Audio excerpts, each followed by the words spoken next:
नमस्कार। धानुक आदर्श विद्या मंदिर online class में आप सभी का स्वागत है। आज हम कक्षा 6 व 7 में हिंदी विषय में काल पढ़ेंगे। इससे पहले वीडियो में हमने काल में वर्तमान काल पढ़ चुके हैं और अब पढ़ेंगे हम भूतकाल। तो भूतकाल 6 प्रकार के होते हैं। भूतकाल के 6 भेद होते हैं। तो अब भूतकाल की परिभाषा देखें कि क्रिया के उस रूप को जिससे बीते हुए समय में कार्य के होने का पता चले भूतकाल कहलाता है। भूतकाल में क्या है कि जो समय बीत गए है और जो बीते हुए समय में हमने जो कार्य किया है उसका पता हमें चलता है, वो क्या कहलाता है? भूतकाल। अब है भूतकाल के 6 भेद हैं। पहला भेद है सामान्य भूतकाल, दूसरा है आसन भूतकाल, तीसरा है पूर्ण भूतकाल, चौथा है अपूर्ण भूतकाल, पांचवा है संदिग्ध भूतकाल और छठा है हेतुमद भूतकाल। अब हम पढ़ेंगे सामान्य भूतकाल। तो सामान्य भूतकाल में क्रिया का वह रूप जिससे यह पता चले कि कार्य बीते हुए समय में हुआ है। कि सामान्य भूतकाल में क्या है कि क्रिया का वह रूप जिससे पता चले कि कार्य बीते हुए समय में हुआ है, परंतु यह पता न चले कि कार्य को हुए कितनी देर हुई है। कि हमें सामान्य भूतकाल में यह पता चलता है कि कार्य बीते हुए समय में हुआ है, परंतु हमें यह पता नहीं चलता है कि इसको कार्य को हुए कितनी देर हुई है। यह क्या कहलाता है? सामान्य भूतकाल कहलाता है। जैसे राम आया, तो हमें यह पता तो है कि कार्य बीते हुए समय में हुआ है, कि राम आया हुआ है, पहले से आया हुआ है, पर हमें यह पता नहीं है कि इसको आए हुए कितना समय हो गया है। तो राम आया है, इसका उदाहरण है राम आया है। तो हमें इसमें यह पता नहीं है कि राम को आए हुए कितना समय हो गया है। हमें यह पता है कि राम पहले से ही आया हुआ है। मोहन विद्यालय गया, तो इसमें मोहन विद्यालय गया तो कार्य बीते हुए समय में है, परंतु हमें यह पता नहीं चल रहा है कि इसको गए हुए कितना समय हो गया है। हमें इसमें उदाहरण में यह पता नहीं चल रहा है कि मोहन को गए हुए कितना समय हो गया है, यह हमें पता नहीं चल रहा है। तो यह सामान्य भूतकाल कहलाता है। जैसे सीता ने पुस्तक पढ़ी, तो सीता ने पुस्तक पढ़ी तो कार्य बीते हुए समय में किया है। कार्य तो पुस्तक पढ़ना बीते हुए समय में किया है, पर यह पता नहीं कि कितनी देर पहले पढ़ी थी उसने पुस्तक, ये हमें पता नहीं है। तो ये सामान्य भूतकाल कहलाता है। दूसरा है आसन भूतकाल। आसन भूतकाल की परिभाषा है कि क्रिया का वह रूप जिससे यह पता चले कि कार्य बीते हुए समय में हुआ है तथा कार्य को पूर्ण हुए अधिक समय नहीं हुआ है। कि सामान्य आसन भूतकाल में क्या पता चलता है कि क्रिया का वह रूप जिससे यह पता चले कि कार्य बीते हुए समय में हुआ है तथा कार्य को पूर्ण हुए अधिक समय नहीं हुआ। आसन भूतकाल में यह पता चलता है कि कार्य बीते हुए समय में हुआ है, लेकिन कार्य को पूर्ण हुए अधिक समय नहीं हुआ है। आसन का अर्थ है निकट और भूत का अर्थ है बीता हुआ। कि कार्य बीते समय में हुआ है, लेकिन कार्य को भी बहुत समय नहीं हुआ है, ये निकट के समय में ही हुआ है। अब है कि इसमें था, थे, थी का प्रयोग होता है। जैसे वह अभी आया था, उसने अभी पुस्तक पढ़ी थी। तो इसमें क्या है कि कार्य निकट के समय में हुआ है। जो भी आया है वह आया है कि वह आया था, अभी आया था, तो उसको आए हुए कम समय हुआ है और अधिक समय नहीं हुआ है। तो ये अधिक समय नहीं हुआ है और बीते हुए समय का है, तो ये आसन भूतकाल होता है। उसने अभी पुस्तक पढ़ी, तो उसने अभी पुस्तक पढ़ी थी, तो उसने अभी पुस्तक पढ़ी थी। तो कार्य तो भूतकाल से चल रहा है, कार्य क्या है, भूतकाल में पूर्ण हुआ है, लेकिन अभी मतलब अभी थोड़ा ही समय हुआ है कि उसने पुस्तक पढ़ी थी। तो ये होना ही आसन भूतकाल कहलाता है। अगला है पूर्ण भूतकाल। तो क्रिया का वह रूप जिससे यह पता चले कि कार्य पूर्ण हुए बहुत समय बीत गया है।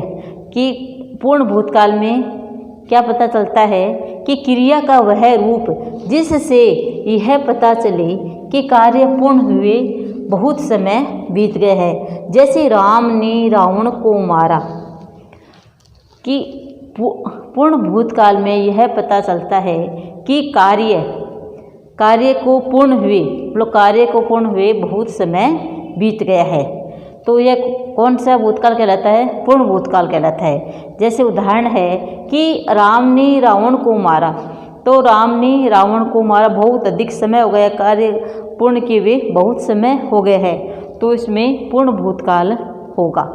वे जयपुर गए थे, हमें यह पता नहीं है कि कब जयपुर गए थे, उनको जयपुर गए, उनका कार्य पूर्ण हुआ बहुत समय हो गया है, तो यहाँ पूर्ण भूतकाल होगा।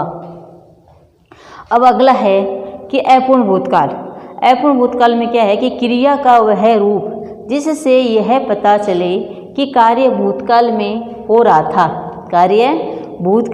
था, किंतु उसकी समाप्ति के विषय में पता न चले।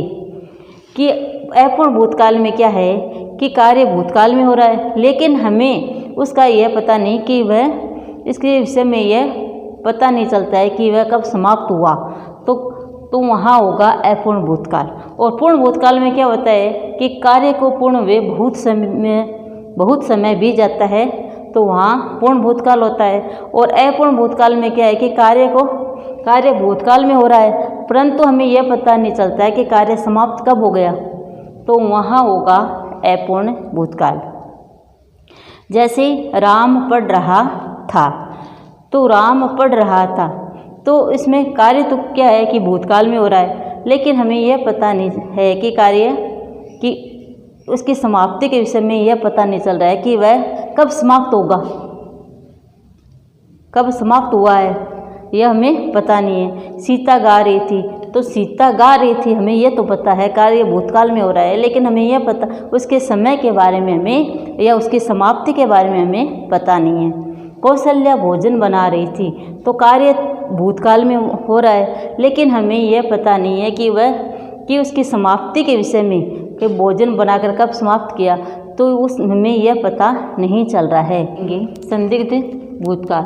तो संदिग्ध भूतकाल में क्या है कि क्रिया का वह रूप जिससे भूतकाल तो प्रकट हो, परंतु इस बात का संदेह बना रहे कि कार्य हुआ था अथवा नहीं।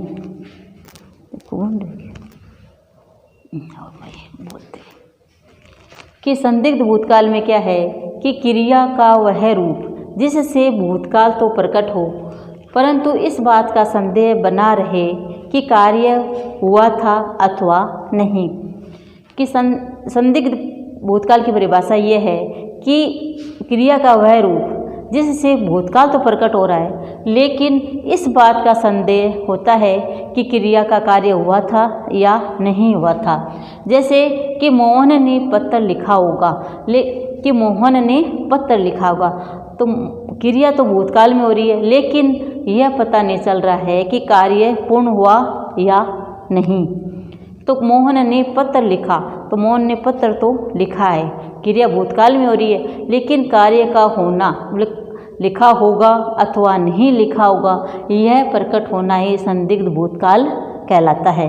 कि इंदिरा गई होगी, तो इंदिरा गई होगी तो कार्य तो भूतकाल में हो रहा है, लेकिन यह पता नहीं है चल रहा है कि इंदिरा गई होगी अथवा नहीं गई होगी, तो ये होना ही संदिग्ध भूतकाल कहलाता है। अब है कि वह पहुंच गया होगा। अगला उदाहरण है कि वह पहुंच गया होगा, तो कार्य तो भूतकाल में हो रहा है, क्रिया क्या है कि भूतकाल में हो रही है, लेकिन हमें यह पता नहीं चल रहा है कि वह पहुंचा होगा अथवा नहीं पहुंचा होगा, यह संदेह बना हुआ है, तो संदेह होना ही संदिग्ध भूतकाल कहलाता है।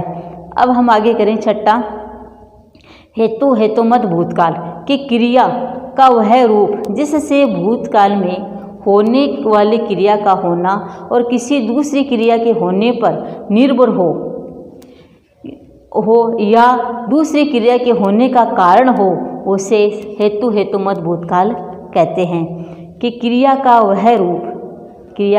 वह रूप जिससे भूतकाल में होने वाली क्रिया का होना और किसी दूसरी क्रिया के होने पर निर्भर हो या दूसरी क्रिया के होने का कारण हो, तो वह हेतु हेतुमत भूतकाल कहलाता है। इसमें मूल धातु के साथ ता तेती लगता है। मूल धातु के साथ ता तेती लगता है। अब देखें इसका उदाहरण, यदि गाड़ी आ जाती तो वह चला जाता। तो इसमें क्या बताया है कि क्रिया का वह रूप जिससे भूतकाल में होने वाली क्रिया का होना और दूसरी क्रिया पर निर्भर होना या होने का कारण होना ही हेतु हेतुमत कहलाता है। तो यदि गाड़ी आ जाती तो वह चला जाता, तो इसका दूसरी क्रिया का कारण, तो दूसरी क्रिया के होने पर निर्भर है कि गाड़ी आ जाती तो वह चला जाता। यदि तो जो व्यक्ति जा रहा है तो उसकी क्रिया पर इसमें हेतु मतलब कारण बना हुआ है कि यदि गाड़ी आ जाती तो वह चला जाता। तो दूसरी क्रिया के होने पर निर्भर हो रहा है या कारण होने का कारण हो, तो वह हेतु हेतुमत भूतकाल कहलाता है। यदि पानी बरस जाता तो फसल अच्छी होती। तो इसमें पानी क्या है, पहली क्रिया है, और दूसरी क्रिया क्या है, फसल अच्छी होती। तो यदि पानी बरस जाता तो फसल अच्छी होती। तो दूसरी क्रिया पर निर्भर होने के कारण यहाँ हेतु हेतुमत भूतकाल कहलाता है। और अगला भविष्यकाल हम अगले वीडियो में करेंगे। धन्यवाद।